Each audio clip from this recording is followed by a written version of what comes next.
Le comédien Jean-Nicolas Véraud, on le connaît tous parce qu'on le voit à la télévision, au cinéma depuis 1996, mais moi, c'est mon ami. Je passe mes vacances d'été avec lui et sa famille. Je suis copine avec Janie Karina Gagné, qui est sa blonde depuis 20 ans.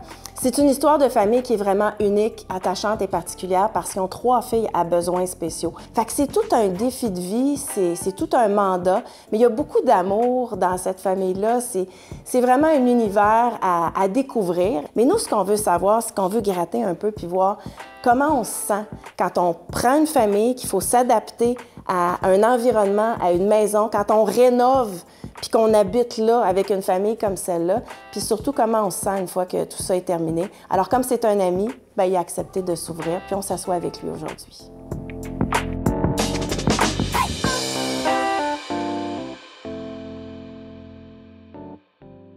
OK, je sais que c'est pas facile. Oui. Là, décris-moi ta maison en 3 mots. Havre de paix. Oh, c'est bon. Ta pièce favorite dans la maison?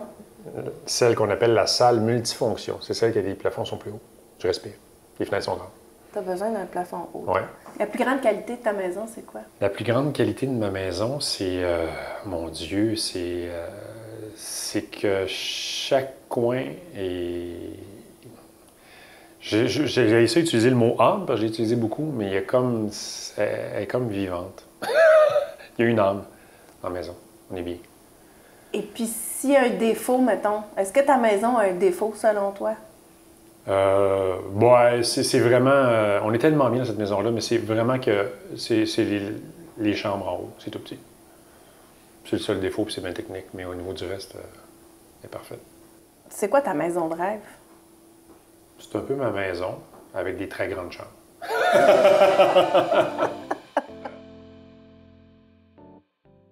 Ben Jean-Nicolas, bienvenue chez moi. Merci. Contente de te recevoir, de discuter ensemble. Alors, on va parler de ta maison. Oui. J'aimerais ça que tu me la décrives. Si tu avais à la décrire à quelqu'un qui ne la connaît pas. Là. Ben, ma maison, c'est un lieu de... C'est un lieu où on a cherché du calme. Avec le temps, c'est ce qu'on a trouvé. Quand on l'a visité la première fois, notre maison, c'était pas tant... c'était pas wow, c'était pas mon Dieu, c'était pas dans du domaine du spectaculaire, même que de l'extérieur. Moi, je voulais pas la visiter. Au début, j'étais comme, c'est pas vrai, je vais m'acheter une petite maison brune en 1970. Fait que c'était pas du domaine du « Oh mon Dieu, il y a quelque chose de spectaculaire, as-tu vu ça? As-tu vu telle affaire? Ils ont rénové. » C'était pas ça du tout. C'était en partant, quand on était entré dans la maison, on était bien. Fait que ça, c'est dur à... Je te dirais que c'est dur à mon Dieu, c'est dur de mettre des mots là-dessus, puis c'est dur de trouver pourquoi. Tu sais, on peut avoir plein d'explications. Mon Dieu, elle est bien orientée. Je sais pas, les gens qui ont vécu dedans, c'était du bon monde. J'ai aucune idée. Mais quand on est entré, on était bien. Puis ça, puis on l'a tout senti. Moi, je l'ai senti. T'sais, même moi qui, avant d'ouvrir la porte, faisais « Ah, ben là, on visite cette maison-là. » Fait qu'en rentrant dans la maison, ça fait « Mon Dieu, que c'est calme, qu'on est bien. » La manière qu'elle est divisée, la vue qu'on a en arrière. Évidemment, il n'y a pas de voisin en arrière, donc on a un parc. Fait que tout ça faisait que c'est sûr que ça transpirait le calme, on s'entend. Mais on était bien dans chaque pièce. Oui, il y avait des bons, on tripait pas sa cuisine, les chambres étaient petites, mais on était bien partout. Fait qu'en partant, il y avait comme... Je sais pas, on peut utiliser le mot âme, je sais, aucune idée, là, mais on avait un sentiment de calme et de positif, de bonheur. Il y avait quelque chose de, mon Dieu, j'ai comme le goût de passer du temps ici. Fait que ça partait bien. C'est sûr qu'avec le temps, nous, on a changé des choses, on a amélioré des choses, on a fait des rénovations, mais toujours dans l'esprit d'avoir une maison où on peut avoir des endroits, soit individuellement ou en famille, où on peut se ressourcer, où on peut relaxer, où on peut se calmer, où on peut avoir du fun, où on peut... Fait que ma maison, c'est un peu ça. C'est un endroit où j'ai le goût de retourner. Tu sais, c'est... Il m'est déjà arrivé d'habiter à des endroits où, quand j'étais ailleurs, j'étais bien, puis des fois, j'avais pas le goût de retourner à la maison. Bon, ça peut être un facteur humain, ça peut être plein d'affaires, mais il reste que c'est l'endroit où j'ai le goût de retourner souvent pour me détendre, pour me ressourcer. Puis des fois, je me passe la réflexion, puis je me dis, ça doit être triste, quelqu'un qui, à un moment donné, tu sais, des fois, notre vie est tough, on travaille fort, on est à gauche, à droite, on fait sur l'affaire, puis on est stressé, puis, tu sais, de retourner chez vous, puis de pas être bien, là, ça doit être épouvantable. Tu dois vraiment te chercher des endroits pour, à un moment donné, te calmer. Puis moi, je sais que quand je retourne chez nous, je sais que je vais être bien, puis j'ai hâte de retourner chez nous. Fait que c'est un peu ça, ma maison. C'est plein d'endroits où je peux relaxer. C'est plein d'endroits où les enfants peuvent se retirer s'ils veulent se sentir calmes parce que les deux autres sœurs sont sur leur cas puis ils trouvent ça difficile puis ils chicanent. Fait que tout le monde, il trouve un peu son endroit pour se ressourcer. Puis c'est un petit havre de paix puis de bonheur puis de... Là, à cette heure, il y a plus de wow parce qu'on a fait des rénovations. Mais il y a encore cette âme-là qui est là. Tu sais, les gens rentrent chez nous et sont comme, mon Dieu, on est comme bien. On était bien même avec nos vieux planchers des années 70 dans le temps. Tout ça, là. Fait que oui, on a revampé des affaires, on l'a nippé un peu, là, tu sais, mais il reste que l'âme est encore là puis on est comme bien chez nous, tu sais. J'ai jamais autant... C'est sûr que j'étais à Saint-Hilaire puis qu'il y a 70 variétés d'oiseaux l'après-midi chez nous, on s'entend, mais j'ai jamais été aussi bien dans ma vie que là où je suis en ce moment. C'est-à-dire que je m'en vais... Tu sais, écoute, je sais, je vieillis, mais je m'en vais écouter le vent sur ma terrasse, tu comprends? Je m'en vais écouter des chants d'oiseaux puis du vent dans les arbres. Puis je suis comme, mon Dieu. Puis là, j'ouvre mes yeux, puis tout ce que je vois autour, je l'aime. Puis tout ce que je sens, je l'aime aussi chez nous. Fait que c'est surtout ça. C'est pas... Tu sais, c'est un bon exemple parce que notre maison, on ne l'a pas acheté en disant, oh mon Dieu, tu sais, elle est grande, grande, grande, il y a telle affaire, il y a telle affaire, ils ont fait les planchers, ils ont fait ci, ils ont fait ça. Ça n'a pas été le critère, pas en tout, pas en tout. Ça a vraiment été en ouvrant la porte, ça a été... Ah. Puis là, on est ressorti de là, Jenny et moi, dans le temps, puis on a fait, hey, on est bien, hein? Tu sais, c'était pas, as-tu vu, la cuisine est immense, ça va être écœurant. Non, pas en tout. La cuisine était petite. On était bien. Fait que ça a parti sur des bonnes bases, je pense. Donc, tu sais, des fois, on se fait une idée de je vais aller visiter une maison, je me fais une liste de critères. Ouais. Faut que ça soit comme ça. Ouais. Peut-être des fois, c'est par rapport à l'endroit où on habitait avant, où on était peut-être plus bien, puis on se dit, OK, je suis prête à déménager. Fait que tu te fais une liste d'affaires. Est-ce que tu dirais à ce moment-là qu'il faut s'ouvrir peut-être à aller visiter d'autres endroits, puis à se faire confiance à notre instinct, puis de se dire qu'après ça, on peut changer des affaires pour adapter, mais qu'à la base, il faut que ça soit quelque chose d'un petit peu plus profond que ma liste, là, tu sais, de « Ah, Ouais, je je voudrais que comprends. ça soit à air ouverte avec un îlot ou ouais. 2 îlots. » C'est pas nécessairement ça qui va faire que tu vas être Non. bien. Non, pas vraiment. Par contre, écoute, je peux comprendre que, tu sais, si tu as été toute ta vie dans une petite cuisine, t'es 5, puis tu te dis, on peut-tu à un moment donné, tu sais, c'est là qu'on vit tout le temps, c'est là qu'on a du fun, c'est là qu'on mange, c'est là qu'on, tu comprends, c'est là qu'on jase, qu'on règle des affaires. Peut-être que si cette pièce-là est plus grande, ça serait... Je peux comprendre des listes, mais à un moment donné, je pense que oui, il faut s'ouvrir. Tu sais, je suis le meilleur exemple, je ne voulais pas visiter la maison.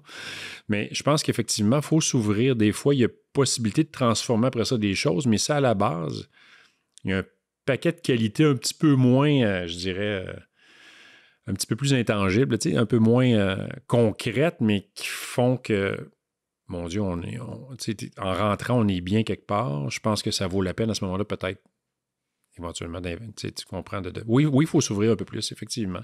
C'est drôle parce que c'est dur à qualifier, c'est dur à... Tu sais, c'est ça, c'était pas... Il n'y avait aucun... Tu sais, il n'y avait aucun critère, mais l'ensemble de l'œuvre faisait qu'on était bien. Il y avait rien de spectaculaire, mais l'ensemble de l'œuvre faisait qu'on était bien. Puis qu'on respirait dans cette maison-là, tu sais. Tu as utilisé plusieurs mots, tu me dis tout le temps, c'est le calme. Ouais. C'est un havre de paix. Est-ce que c'est parce que pour toi, l'habitation, le chez-soi, c'est un peu un répit de l'énervement que tu ressens quand tu sors de la maison, tu sais? Ouais. Tu es un gars anxieux à la base. Ouais. Donc, quand tu es à l'extérieur, tu t'es stimulé, tu sais, on est presque attaqué de toutes parts Ouais. maintenant dans le genre de monde qu'on vit. Oh oui. Donc, est-ce que pour toi, la maison, ça devient un peu ton îlot de ton centre? C'est comme ta base, c'est comme ton assise, c'est comme la famille aussi, c'est la même chose. C'est l'endroit où tu as le goût de revenir pour te calmer, pour te ressourcer, pour te refaire à un moment donné. Je veux dire, des fois, on est parti travailler beaucoup, beaucoup, beaucoup, puis moi, c'est comme ma famille. Si j'ai pas ça en background quelque part, là, en me disant, je sais quand je vais revenir à la maison. Ça m'est déjà arrivé d'habiter des endroits où j'avais pas le goût de retourner à la maison. Je me reposais pas quand je revenais à la maison, tu comprends? J'étais comme... Fait que oui, ça fait partie de cette espèce de capacité. Pour moi, en fait, c'est ce qui est le plus important. C'est pas compliqué. Tu sais, on a beau faire des cours de ci puis de ça, dire, ouais, je prends soin de moi, je m'entraîne, je vais faire du yoga, ça me permet de me ressourcer. Mais l'endroit principal où tu passes ta vie, si c'est pas un endroit où tu n'es pas capable de te réénergiser, de te calmer, de te reposer, puis d'aller chercher un peu de bonheur, c'est épouvantable. Je veux dire, tu n'en as plus d'endroit. Puis tu sais, je regarde ce qui se passe à travers le monde en ce moment, je regarde ceux qui sont obligés de quitter leur pays parce que leur pays est en guerre puis qui perdent leur chez-soi. Des fois, je pense souvent à ces gens-là puis je me dis c'est effrayant d'être déraciné à ce point-là. Il n'y a pas plus important qu'un endroit où tu peux bien dormir, tu sais, où tu peux revenir et faire « Ah, j'ai hâte d'être à la maison, je vais pouvoir relaxer, ça va me faire du bien. » C'est là que tu retrouves ton énergie. Oui, il y a plein de choses que tu peux faire. Tu peux t'entraîner, tu peux faire ci puis ça, à gauche puis à droite pour essayer de retrouver, te recentrer, peu importe. Mais il reste que l'endroit où tu vis, où tu as du bonheur, où tu as du fun, où tu règles des affaires, où oui, tu as des chicanes des fois, où il y a de la vie, où il y a un paquet d'affaires. Mais cet endroit-là, si tu es bien, je veux dire, ça n'a pas de prix, ça n'a pas de... Puis c'est pas le cas de tout le... Tu sais, moi, j'ai vécu à des endroits où c'était bien mieux en dehors que chez nous, tu sais. Puis là, on l'a trouvé, notre havre de paix. Tu sais, je dis havre de paix, c'est drôle de dire ça parce qu'il y a de l'action. Je dis, j'ai 3 enfants, puis c'est pas tout le temps le havre de paix, là, mais en même temps, ça fait partie de la vie, puis on est bien à travers ça quand même. J'ai pas le goût de sacrer mon camp de chez nous, tu comprends? Même s'il y a de la chicane, même s'il y a des affaires, mon chez nous, je suis bien. Je suis capable de me trouver un petit coin ailleurs. Je peux aller dehors. Je peux aller dans mon cabanon. Je l'aime, mon cabanon. Je peux aller dans mon autre petite maison qui est dans ma cour. Je peux aller à un autre petit endroit dans ma maison, tranquille. Je ferme les portes. Chaque petit coin, en ce moment, on est bien. Tu sais, fait que qu'est-ce qui arrive quand ta maison est si importante et qu'il y a plein de gens qui entrent à l'intérieur parce que tu décides de la transformer? Vous autres, vous avez traversé de longues périodes, de longues étapes de rénovation. Vous avez pris cette maison-là, le coup de cœur puis le bonheur, et vous avez décidé de la changer. Si tu m'expliques rapidement les transformations pour ceux qui n'ont pas vu La Cour est pleine, qu'est-ce que vous avez fait dans cette maison-là, grosso modo, là, depuis 3 ans? Bon, on a commencé par construire une petite maison dans notre cour, qu'on appelait notre poumon, nous autres, parce qu'à un moment donné, à 5, notre maison n'est pas très grande, donc on était souvent un sur l'autre. Puis autant les enfants que nous, on avait besoin de respirer à un moment donné puis de se retrouver un petit peu ailleurs. On avait d'autres besoins aussi parce que notre grande qui est autiste de haut niveau, ce que ça faisait, c'est qu'on ne pouvait pas jamais partir trop longtemps, trop loin. Puis on voulait créer un sentiment d'autonomie pour ma fille aussi en se disant peut-être qu'à un moment donné, on va y aller dans cette petite maison-là, elle toute seule.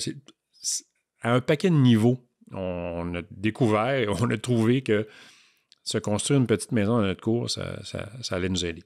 Fait que on a la petite maison dans la cour, qui est un endroit à part. Et dans notre maison, on a refait l'étage au complet. Donc, on a ajouté, on avait un abri d'auto. On a transformé ça en pièces avec un plafond très haut. Donc, dans cette pièce-là, il y a une espèce de salle multifonction qui sert pour les enfants. Si on reçoit un orthopédagogue, si ils ont envie de faire du bricolage, de faire de la création, il n'y a pas d'écran dans cette pièce-là. Fait que ça, puis il y a une espèce de petit coin là qui est le bureau de ma fille aussi pour créer une certaine autonomie au niveau du travail, puis elle fait des ongles là, fait qu'elle reçoit des clients là aussi de temps en temps ou des amis, peu importe, elle leur fait des ongles, tout ça. Fait que cette nouvelle pièce-là, on a refait l'étage au complet. Fait que ça a été jusqu'à la cuisine. Fait que ça a été le salon, l'entrée, on a tout repensé ça. On avait seulement une douche, fait qu'on notre salle de bain qui était une salle d'eau, on a fait une douche là, tout ça. Fait qu'on a rendu ça plus fonctionnel. On a agrandi la cuisine comme on l'aime parce qu'on est souvent toute la gang dans la cuisine, comme beaucoup de familles. Fait qu'on a agrandi ce coin-là aussi. Fait que ça a été l'étage au complet. C'était en 2 parties. Ça a été la petite maison dans la cour, ça c'était pas pire. C'était des travailleurs qui n'étaient pas dans notre maison. Puis après ça a été des travailleurs pendant plusieurs mois dans notre maison. Fait qu'on a refait tout ça. L'émission, on est privilégié. L'émission a permis de diminuer les coûts. Bon, on a payé quand même, mais ça a permis de diminuer certains coûts à certains niveaux. Mais ça a été une équipe de tournage souvent à la maison, plus des corps de métier. Fait que c'était très envahissant à un moment donné. Fait que oui, écoute, ça a été tough. Je pense qu'une journée, là, j'ai répertorié peut-être 20 quelques personnes dans la maison, toute la journée. En même temps qu'on tournait des affaires, qu'on se livrait, qu'il y avait des émotions, qu'on parlait de notre famille, que pendant ce temps-là, il y avait 3/4 de Messi qui étaient en train de faire du bruit en arrière puis qui travaillaient. On s'est rendu jusqu'à... je pense que le plus bas du bas du bas là, qu'on a atteint. Il y a un soir, à un moment donné, je suis allé dans le cabanon chercher une table pliante, une espèce de table à pique-nique pliante. On avait un micro-ondes là-dessus. On n'avait plus de plancher, c'était comme de la colle avec des plywood. Fait qu'il fallait mettre des souliers parce qu'il y avait on pouvait se rentrer des échardes dans les pieds. Il n'y avait plus de mur, c'était de la laine rose avec des fils. Puis les fenêtres étaient placardées. On avait l'air d'un crack house, là. Fait que là, on était assis, les 5, autour de la petite table pliante avec un micro-ondes, puis on se mettait des petits plats dans le micro-ondes, puis on mangeait.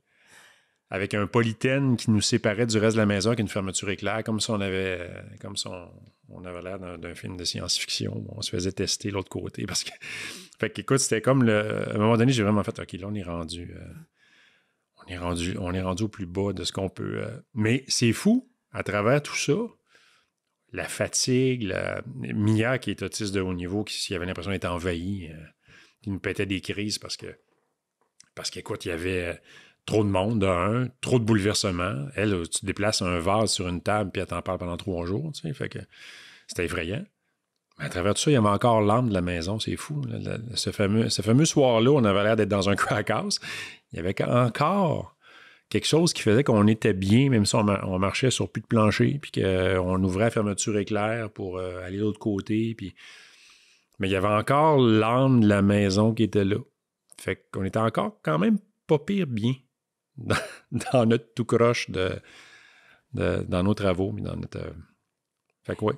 Dis donc, est-ce que, tu sais, comme tu parles de l'âme de ta maison, puis à quel point elle est importante, quand il faut que tu commences à gérer un entrepreneur qui vient faire des travaux, quelqu'un d'autre, tu sais, des gens de l'extérieur qui vivent pas avec vous dans le quotidien, ils savent pas c'est quoi votre vie, ils t'essayent d'expliquer ce que tu veux. Est-ce qu'il y a une façon, est-ce que tu as trouvé une manière de vraiment exprimer ce que tu souhaitais pour que le rendu soit exactement ça? Je pense que j'en parle tout le temps avec un peu d'émotion. J'en parle tout le temps avec quelque chose qui est beaucoup plus... une vision. C'est sûr qu'il y a des décisions techniques à prendre. Puis un contracteur va dire, ça, si tu fais ça, c'est dangereux parce qu'au niveau du solage, il faut faire telle affaire. Ça, c'est correct. Mais pour tout le reste, là, pour les divisions, pour les fenêtres, pour comment ça va se passer, moi, j'en parle toujours de façon très humaine. Fait qu'à un moment donné, la personne n'a pas le choix de s'ouvrir. Puis on essaie de trouver des gens qui sont assez ouverts aussi d'esprit. Puis des fois, c'est niaiseux, mais des fois, j'envoie la conversation ailleurs. Je parle, j'aime ça parler avec les... Je suis pas froid, moi. Quand les gens viennent travailler à la maison, je jase beaucoup avec eux autres. C'est pas, c'est un travailleur. Non. Même ceux qui sont venus faire dernièrement un peu d'aménagement paysager, je parle de la vie avec eux autres. Je parle d'un paquet d'affaires. Ça humanise la relation. Puis ça fait qu'après ça, quand je parle d'une envie de quelque chose, ils finissent par comprendre de quoi je leur parle. Tu sais, pourquoi telle fenêtre, telle grandeur à telle place? Parce que je le dis, moi le matin, j'ai une émotion quand je vois un paquet d'oiseaux là, dans cet arbre-là. Puis là, la conversation s'en va ailleurs. Puis là, tu parles un peu de la vie. Puis là, tu reviens aux technicalités. On dirait que je me permets de partager ça au lieu de rester très, très froid avec les gens qui travaillent à la maison pour qu'ils comprennent un peu c'est quoi notre vie, c'est quoi notre famille, c'est quoi nos besoins, puis de quoi on a envie. Je leur donne un morceau de ça. Puis c'est drôle parce que je suis tombé sur des gens qui sont venus travailler à la maison qui se sont même parlé d'un paquet d'affaires parce qu'ils ont vu cette ouverture-là. Puis moi, on dirait que je trouve ça important. Je fais attention, je ne tombe pas en amour avec les corps de métier pour après ça dire, oui, mais ils me chargent la totale puis je ne suis pas capable de discuter d'un prix ou d'une affaire. Ça, c'est une autre affaire. C'est technicalité. Mais il reste que je me permets de m'ouvrir à ces gens-là. Puis ces gens-là se mettent à s'ouvrir à moi. Puis on dirait que c'est plus facile après ça de communiquer un besoin sur quelque chose. Dire, hey. Puis là, les gens comprennent. Hey, écoute, les gens qui sont venus faire l'aménagement paysager, là, un moment donné, il me jasait, une espèce de géant. Il s'appelle Noé. Il est super sympathique avec sa blonde. Puis, je me suis rendu compte que c'était une espèce de grand géant sensible. Là. Puis là, j'ai vu un bout de votre documentaire. J'ai vu telle affaire. Puis il y avait la larme à l'œil. Moi, je me reconnais en ta fille, Simone. Mais c'est quand même le gars qui est venu faire mon aménagement paysager, qui a fait livrer 40 tonnes de roches. Tu comprends? Mais là, Ah, un ballon au poire, je vais le remettre sur un... j'ai vu qu'il y avait une dalle qui traînait, je vais le revisser, il ne bougera plus jamais.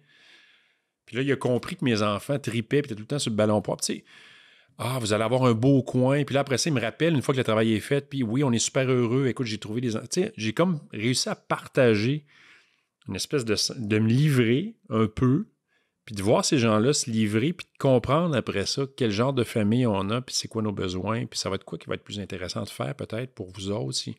Fait que je pense que ça passe un peu par ça, j'ai l'impression. Est-ce qu'il faut le dire? Parce que, tu sais, dans le fond, tu regardes un plan. Ouais. Puis tu te dis, normalement, de manière symétrique, il faudrait que la fenêtre soit comme ça, puis qu'elle soit comme ça. Ton aménagement paysager, moi, je sais que toi, t'avais pas le goût de gazon, là, tu sais, c'était pas ton trip de vie, le gazon. Ben, j'en ai un peu, là, puis je l'aime beaucoup. Bon. Je l'ai laissé trop pousser dernièrement, je le trouve bien bon, on dirait un gros manteau de fourrure. Mais tu sais, tu voulais de la roche. Ouais. Quelqu'un aurait pu arriver et te dire, « Ouais, mais écoute, c'est pas comme ça que c'est beau. » Ou « C'est pas comme ça qu'on voit ça. Ouais. » Parce qu'on est toujours bombardé d'images de maisons, puis on se dit, « Ah, l'idéal de la maison est comme ça. » Mais ça veut pas dire que toi, dans ton quotidien, c'est ton idéal. Fait qu'il faut trouver un équilibre entre ce qu'on nous présente puis ce qui est sur plan, mettons. Ouais. Après ça, ta réalité. Fait que toi, tu as osé quand même dire, ben moi, même si c'est pas le choix d'emblée qu'on ferait, design, ben moi, j'aime mieux avoir une grande fenêtre ici, puis c'est correct. Puis dans les deux sens. Je suis resté ouvert à ce qu'on me proposait. Tu sais, après ce genre de discussion, après que tu as ouvert un peu les valves, puis tu as jasé avec le monde, là, à un moment donné, tu découvres un humain en avant de toi, pas juste quelqu'un qui est là et qui veut faire de l'argent, puis qui fait « moi t'arranger ça, moi te plaît. » Puis là, ça m'a permis, nous aussi, d'être ouverts, puis d'être ouverts à des suggestions. Puis une fois que ça t'a parti, là, je me suis surpris à voir des gens venir me voir et dire « Hey, je pensais à votre famille, puis il me semble que, qu'est-ce que t'en penses si on faisait telle affaire? » Puis là, tu fais « Ah, ben oui, t'as raison, c'est intéressant. » Parce que là, il y a une communication entre les deux, tu sais. Fait que je pense que ça part de là. C'est pas toujours le cas, c'est pas toujours une réussite, mais je pense que ça part de là. Je pense que ça part d'une espèce d'ouverture, puis d'être capable de partager.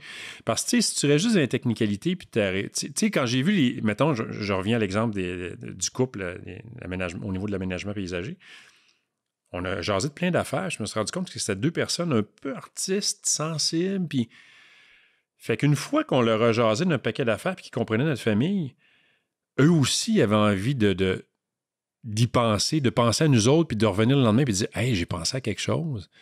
Je pensais à vos filles, puis penses-tu que ça serait intéressant si... » Ça, c'est le fun, parce que t'es dans un système de communication, tu comprends, c'est autant d'un côté que de l'autre. Fait que oui, on a des exigences, mais en même temps, on était bien, bien, bien ouverts, surtout quand on tombe sur des gens qu'on sent qui ont une espèce de sensibilité par rapport à tout ça, puis qui font « Hey, il me semble que ce serait le fun, tu sais. » Puis on n'est pas juste dans on vous en rajoute, puis la facture va être plus grosse, puis on n'était pas là. C'était clair qu'on n'était pas là-dedans, tu sais.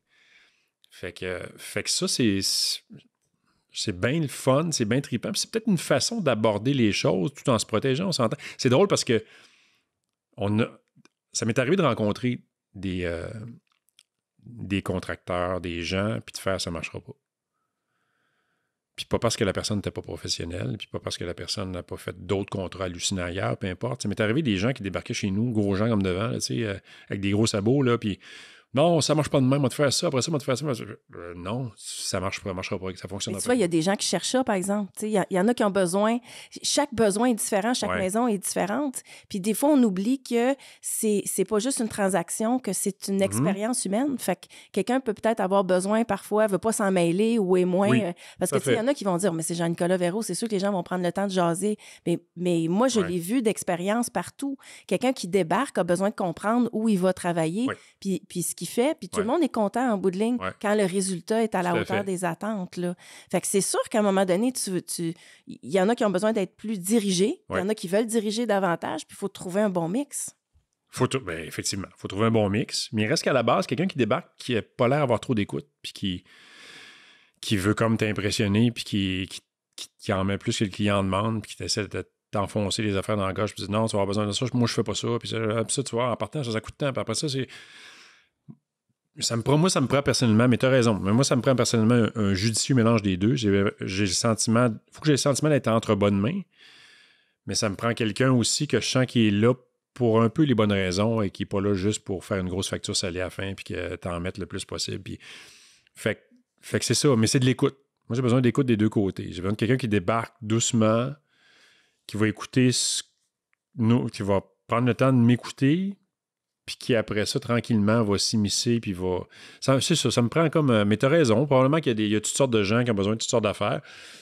Mais, oui, sûrement. Oui, je pense que t'as raison. Non, parce que, tu sais, moi, mon chum, il jase tellement que s'il y a trop d'écoute du côté du contracteur, il n'y aura pas de travail qui va se faire. Ah, il y a ça, il y a peut-être ça. Ça aussi. Non, mais moi, je les laisse travailler. Une fois qu'ils sont partis, je les laisse travailler. Tu laisses travailler. Oui. Si tu avais un conseil, si tu recules en arrière, Ouais. mettons, là, tu sais, Jean-Nicolas qui est devant son bungalow brun, là, tu sais, puis qui s'apprête à faire toute cette transformation-là, parce qu'elle est majeure, cette transformation-là. Elle a changé votre façon d'interagir en famille et tout. Si tu avais un conseil à lui donner, ce serait lequel à travers tout ça? Moi, c'est drôle, ça serait de prendre son temps. Je sais qu'il y en a qui ont besoin rapidement de faire des transformations, puis il faut qu'on change ça. Moi, je suis quelqu'un qui a besoin de digérer les affaires, qui a besoin de prendre son temps, puis mon Dieu. Nous autres, on est allés vite sur un paquet d'affaires. On regrette rien, puis une chance, parce que ma blonde est beaucoup plus... à un moment donné, il faut que ça opère. Mais je dirais, moi, je croise beaucoup de gens qui ont besoin de faire les affaires vite. Puis, tu as le droit de prendre ton temps. Si tu es bien quelque part... Je veux dire, on était bien dans notre maison. Il n'y aurait pas eu de transformation, on serait encore bien. Tu comprends? On a ajouté un paquet d'affaires qui fait qu'on était encore mieux, mais on était bien dans notre maison. Fait que je trouve qu'il faut prendre son temps. Il faut réfléchir les choses. Il faut dire, oh, penses-tu que... Puis c'est de surveiller. Puis techniquement parlant, c'est de surveiller. C'est de surveiller ce qui se passe chez vous de temps en temps, tu sais. C'est de... Mon Dieu. C'est parce que j'aurais envie de te dire que ma blonde avait raison, puis qu'il faudrait se garrocher, puis à un moment donné, il faut le faire, puis on va le régler, puis ça va être fait. Mais moi, j'ai plutôt envie de dire qu'il faut prendre son temps, puis il faut réfléchir aux affaires. Je trouve que la majorité des gens que je croise, ils vont, à un moment donné, ils prennent une décision, puis ils veulent aller vite, puis ils veulent que ça se règle vite. Puis je sais pas, moi, il y a quelque chose en moi qui fait que j'aurais envie que... Je sais pas, il faut réfléchir aux affaires, il faut les sentir, Je sais que toi, tu serais pas d'accord. Je sais que t'es comme ma blonde, il faut que ça se règle, tu sais. Oui. Une fois que c'est parti, je suis d'accord.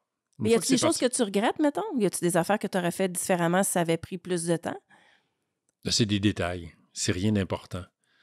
C'est des petites patentes vraiment techniques qui fait que, ça, peut-être que tant qu'à l'avoir... Hey, à un moment donné, c'est un détail. Je vous l'avais dit que j'aurais aimé mieux que la porte s'ouvre de l'autre côté. Mais ça change pas grand-chose. Sérieusement, là, c'est des petits détails. Fait que... mais tu sais, quand je dis de prendre son temps, c'est pas une fois que c'est parti. Une fois que c'est parti, t'as pas le goût d'être dans les travaux pendant 8 ans, là, c'est pas ça. Mais c'est de prendre son temps avant pour faire les bons choix. C'est surtout ça. Nous autres, on a fait un docu-réalité sur notre famille. Fait qu'à un moment donné, c'était là. Ça urgeait. OK, là, c'est là. Là, la deuxième saison va partir. Oui, on a une bonne idée, mais moi, des fois, j'aurais peut-être aimé ça avoir une demi-saison de plus pour dire OK, mais... Fait que je sais que dans un couple, je serais le fatigant qui fait hey, Christian, peux-tu embrayer? Mais il me semble que quand tu es bien quelque part, ça vaut juste la peine, des fois, juste de s'asseoir un peu plus puis de prendre son temps puis de réfléchir à ce que tu vas faire. Il y a quelque chose d'intéressant dans votre transformation, tu sais, on dirait que vous vous êtes réapproprié l'espace, un espace qui était déjà là, que vous avez bonifié là, avec une mini-maison puis un agrandissement, mais il y avait beaucoup d'espace qui existait déjà, puis on dirait que vous, en réaménageant parfois, puis je ne sais pas si tu vas être d'accord, tu te trouves des endroits que tu utilisais peu, parce que, tu sais, on finit toujours par être à la même place dans une maison, puis c'est ça qui fait grandir, c'est-à-dire que c'est pas juste grandir en espace, dans un petit espace. C'est repenser les pièces sans les agrandir, tout à fait. De créer des endroits, puis je sais pas si tu es d'accord avec moi, mais on va repenser beaucoup l'habitation au cours des prochaines années à cause de la pandémie puis de comment on a vécu à l'intérieur de nos maisons. Fait que des fois, c'est juste de créer un petit espace que tu habites maintenant. Ça peut être un coin là, dans une pièce. Mais complètement. Ça, vous l'avez fait avec votre réaménagement paysager, entre autres. Oui, puis dans la maison aussi. Dans la maison, ben c'est sûr qu'on a fait affaire un peu avec une designer, tu sais, puis elle, avec elle, on a beaucoup jasé. Puis elle a fini par bien connaître notre famille, tu sais. Puis elle appelait ça je vais le dire le mot parce que je le trouve trop cute, des tinooks. C'est un mot, mon Dieu, de l'origine exacte, là, je pourrais pas te le dire, mais ça veut dire, dans cette langue-là, ça veut dire des petits endroits où tu peux te retirer des petits endroits où tu peux te retirer dans des pièces. Tu sais, la nouvelle pièce qu'on a fait faire, dans cette pièce-là, je pense qu'il y a 5 petits nooks. Il y a 5 endroits où tu peux aller t'évacher, tu sais, aller t'effoirer, puis aller. Mais c'est des petits endroits. Fait que oui, effectivement, on n'a pas dans notre salon, dans notre cuisine, au niveau de l'aménagement paysager. Je veux dire, ma cour, elle existait. Il y a plein d'endroits où je n'allais pas dans ma cour. Il y a plein d'endroits où je vais maintenant dans ma cour. Fait que c'est de réaménager des endroits sans nécessairement les agrandir, puis de retrouver comment on peut... Écoute, moi, il y a des endroits où je vais prendre mon café le matin où je ne suis jamais allé de ma vie. Puis, encore la semaine passée, j'ai pris mon café à un endroit où je ne l'avais jamais pris de ma vie. Ça fait 6 ans que je suis là. Puis, c'est de redécouvrir ton espace. À un moment donné, tu te rends compte qu'il y a des endroits, tu fais, mon Dieu, cette pièce-là est pratiquement inhabitée. Comment qu'on pourrait s'arranger pour vivre? Parce que nous autres, on n'avait pas le choix, mais on n'avait pas une immense maison. Puis c'était de trouver plein d'endroits à 5 où on peut aller se ressourcer, puis aller... autant les filles, à un moment donné, j'étais une de ma soeur, y a-t-il une place où je peux aller dans la maison, puis je peux avoir la paix, tu sais. Fait que oui, c'est de repenser les pièces. C'est sûr que la designer nous a beaucoup aidé là-dessus. Ça, il y avait une grosse communication avec la designer qui a très bien compris nos besoins en tant que famille. Mais oui, c'est de repenser ces endroits-là. Puis ça vaut la peine. Des fois, c'est pas des investissements énormes de repenser un peu juste une pièce pour dire, hey, on peut-tu l'utiliser, ce bout de pièce-là? Qu'est-ce qu'on peut faire avec? Comment on peut la maximiser pour... c'est ça. Mais ça fait que dans notre maison à cette heure, puis dans notre cour, on a un paquet d'endroits où on peut tout... Tu sais, hier, j'ai eu une pas pire discussion avec ma blonde, puis j'avais le goût d'aller prendre... J'allais prendre une marche, mais j'avais plus le sentiment, comme ça m'est arrivé dans ma vie, de dire il faut que je sorte puis je m'en aille ailleurs de la maison pour réfléchir ou pour respirer. J'avais le goût d'être chez nous, mais j'ai plein d'endroits où je pouvais aller juste me retirer puis réfléchir. Ça m'arrive avec mes filles, à un moment donné, ils m'en demandent beaucoup, j'ai besoin d'aller réfléchir, moi aussi. Fait que il y a plein d'endroits dans ma maison, puis il y a plein d'endroits dans ma cour où je peux aller. Des petits coins où je peux aller, puis me sens vraiment ailleurs, puis isolé. Mais oui, repenser tout ça, c'est merveilleux. Puis ça ne demande pas... OK, on met un étage de plus à notre maison. C'est un bon exemple. Chez nous, il y a plein de choses qu'on a refait dans nos pièces déjà existantes. Tu sais. Si tu avais à me décrire la famille d'avant, tu sais, la famille Véro, le clan Véro, avant tout ça, puis maintenant, qu'est-ce que ça a changé dans votre dynamique, dans votre façon? Le clan Véro, il n'a pas trop changé. Le clan Véro a surtout des endroits pour... tout le monde a son coin maintenant pour être capable de se ressourcer puis de revenir dans des meilleures dispositions dans la famille. C'est un peu ça, en fait, tu sais. Les filles le font par elles-mêmes maintenant. Fait que c'est peut-être une famille qui est capable de se parler plus parce que c'est une famille qui est capable de se ressourcer un petit peu plus, tu sais. Fait qu'on est capable de... C'est drôle parce que tout le monde est capable de se parler plus maintenant, puis pas parce qu'avant, on se parlait pas, mais parce qu'avant, à un moment donné, on avait plein de casse, puis que tout le monde était un peu fatigué, fait qu'on était des jours sans se parler. Puis à cette heure, ben Marie-Simone, qui est partie dans une petite pièce de l'autre côté, ou qui est partie dans le cours quelque part, revient, puis après ça, on s'installe pour souper, puis on est capable de jaser. Fait que c'est une famille qui respire plus. C'est un peu ça. Mais c'est ça. Ça fait qu'on a encore l'âme tripante dans la maison, qu'on est encore bien, puis nos enfants sont bien dans la maison. Puis je te dirais qu'on a maximisé tout ça, puis à cette heure, on est loin d'être parfait, mais on est surtout capable de se parler, puis de vivre en communauté, parce qu'on est une pas pire gang. Oui. Ben, pas pire gang. Ouais. En 2022, là, on était une pas pire gang. Pas pire gang, certain. On parle souvent des coûts quand on parle d'habitation, mais tu sais, si je te demande, ta maison, elle vaut combien, là?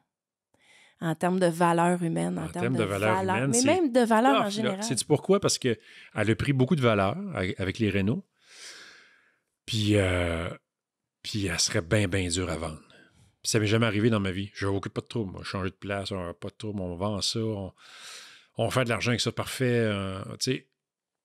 Puis là, pour la première fois de ma vie, là, j'ai même entendu Jenny dire je veux que mes enfants restent dedans. Je veux que... Tu sais, autant c'est un moyen, tu comprends? C'est comme si on avait placé de l'argent quelque part, là. Puis nos vieux jours, je ne sais pas ça va être quoi, là, Jenny puis moi, mais il reste que, surtout que c'est difficile d'acheter une maison maintenant, on dirait qu'à cause de ce qu'elle est, à cause de toute l'âme qu'elle a, cette maison-là, j'ai vu Janie me dire, écoute, j'ai entendu Janie me dire, je veux pas qu'on la vende, cette maison-là. Je veux que nos enfants vivent dedans, aucune de nos filles la prenne, la garde après. Puis j'avoue, pour la première fois de ma vie, vendre cette maison-là, je serais dévasté. Ça m'était jamais arrivé dans ma vie. Fait que ça va au-delà de ce qu'elle vaut maintenant sur le marché. Tu sais. Oui, c'est le fun. Tu sais, ça vaut plus. Puis... Mais ça rendu là, ça a comme plus de... Ça a comme plus de chiffres. Ça a comme plus de... Tu comprends? Ça a plus de... C'est plus, elle vaut autant, ce serait le temps de la vendre. Il y a des gens qui nous ont dit ça. Bon, là, vous allez pouvoir la vendre. Mais non, on n'est pas là pantoute. Ce qu'on fait faire, c'est parce qu'on l'adore, puis on l'aime, notre maison, puis on est bien. Fait que oui, tant mieux, a pris de la valeur, mais c'était pas le but de l'exercice. On est loin d'un flip, là, tu sais. Fait que c'est ça. Fait que la valeur, ça chiffre pas en ce moment. C'est comme si tu m'arrachais un organe. Si on s'en va de là, c'est comme si tu m'arrachais un de mes 2 poumons, tu sais.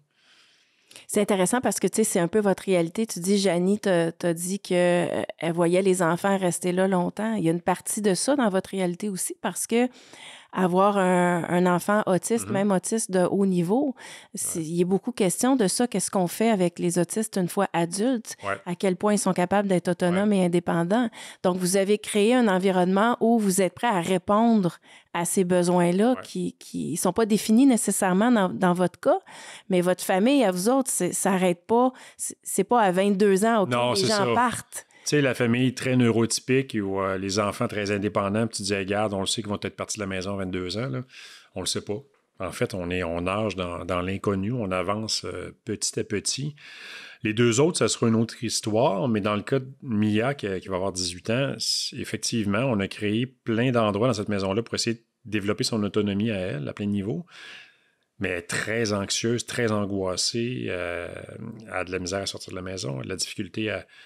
Fait qu'on le sait pas, c'est qu'est-ce que l'avenir nous réserve, tu sais. Comme tu disais, à boîte de haut fonctionnement, tu sais, je veux dire, quelqu'un qui arrive chez nous s'en rend pas compte qu'elle est autiste, là, c'est pas...